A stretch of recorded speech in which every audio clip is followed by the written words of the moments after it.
ഫിലിമിലൊക്കെ കാണിക്കുന്നതിന് ഒരു 10% റിയാലിറ്റിയിലില്ല. പ്രാവശ്യം നടന്ന സ്കൂൾ ഗെയിംസ് റെസ്ലിംഗില് എനിക്കും എന്റെ ഫ്രണ്ട്സിനും അനുഭവിക്കേണ്ടി വന്ന വളരെ മോശമായിട്ടുള്ള കുറച്ച് കാര്യങ്ങളാണ് ഞാൻ ഈ വീഡിയോയിൽ പറയാൻ പോകുന്നത്. ഇതുപോലെ എക്സ്പീരിയൻസ് ഉള്ള കുറെ അത്ലറ്റ്സ് ഉണ്ടാവും. അവർക്ക് വേണ്ടി ഒരു പ്രൊട്ടസ്റ്റ് പോലെയാണ് ഞാൻ ഈ വീഡിയോ ചെയ്യുന്നത്. പക്ഷെ നമുക്ക് മെയിൻ കണ്ടന്റിലേക്ക് വരാം. Medical support. അവിടുത്തെ ഫസ്റ്റ് മാച്ചിന് എന്റേതേനും അതിൽ 12-2 ഞാൻ ലീഡിൽ നിൽക്കുക.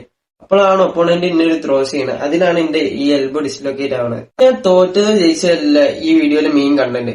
അത് കഴിഞ്ഞിട്ട് എന്നെ ഹോസ്പിറ്റലിൽ കൊണ്ടുപോകാൻ നോക്കുമ്പോ അവിടെ ഒരു ആംബുലൻസ് ഇല്ല, ഫസ്റ്റ് എയ്ഡ് ഇല്ല, പിന്നെ ഇത് കെട്ടിത്തരാൻ പോലും ഒരു തുണി പോലും ഒരേ കയ്യിലില്ലേനും. അങ്ങനെ അവിടെ കളരി അറിയുന്ന കുറച്ച് ചേച്ചിമാരുണ്ടേനും. ഓരൊക്കെ ഹെൽപ്പ് ചെയ്തിന്റെ കൈ ലാസ്റ്റ് എങ്ങനെയൊക്കെ ഒരു തോർത്തുകൊണ്ടിട്ട് വെച്ച് കെട്ടി.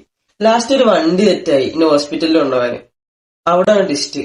എന്നെ കൊണ്ടുപോകാൻ വന്ന വണ്ടി ഒപ്പോണന്റിന്റെ കോച്ചിന്റെതേനും. അപ്പൊ നിങ്ങൾ വിചാരിക്കുന്നുണ്ടാവും അതിനിപ്പോ എന്താ, ആരായാലും ഹോസ്പിറ്റലിൽ എത്തിയാൽ പോരുന്നു. സംഭവമൊക്കെ ശരി, ഞാനും അതാ ഫസ്റ്റ് വിചാരിച്ചത്. പിന്നെ കാറെടുത്ത് കുറച്ച് മുന്നോട്ട് പോയപ്പോഴാണ് അയാൾ ഒരുമാതിരി ചിരിയും ഭയങ്കര അൺപ്രൊഫഷണൽ ആയിട്ടുള്ള ബിഹേവിയറും.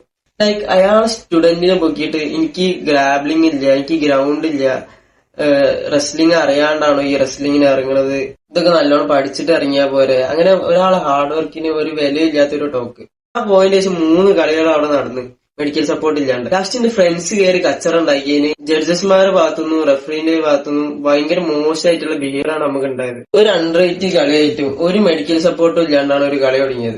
ലാസ്റ്റ് തട്ടിക്കൂട്ടി എവിടുന്ന ഒരു മെഡിക്കൽ ടീമിനെ ഒപ്പിച്ചു. എന്റെ ടീം മെമ്പേഴ്സ് അവിടെ ഒരു പ്രശ്നം ഉണ്ടാക്കിയോണ്ട് മാത്രം. പക്ഷെ അതിന്റെ ദേഷ്യം ഒരു തീർത്തത് ഓന്റെ റെസ്ലിംഗ് മാച്ചിലാണ്. ഒപ്പോണന്റ് അവനെ ചോക്ക് ചെയ്ത്. റെസ്ലിംഗിൽ ചോക്കിംഗ് ഇല്ല.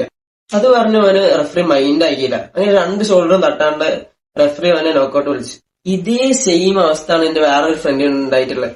2 ഷോൾഡറും തട്ടാണ്ട് റെഫറി നോക്കൌട്ട് വിളിച്ചു. കുറെ ഫൈറ്റുകൾ ഒത്തുകളിയായിട്ടാണ് എനിക്ക് സത്യം പറഞ്ഞാൽ തോന്നിയത്. എന്തൊക്കെയാണെങ്കിലും നിങ്ങൾ എപ്പോഴെങ്കിലും ചിന്തിച്ചിരിക്കണം, ഒരു അത്ലറ്റ് ഇത്ര ഹാർഡ് വർക്ക്, ഇത്ര സാക്രിഫൈസസ്, ഇത്ര പ്രതിസന്ധികളിലൂടെ പോയിട്ടാണ് ഒരു മാച്ചിന് വരുന്നതെന്ന്.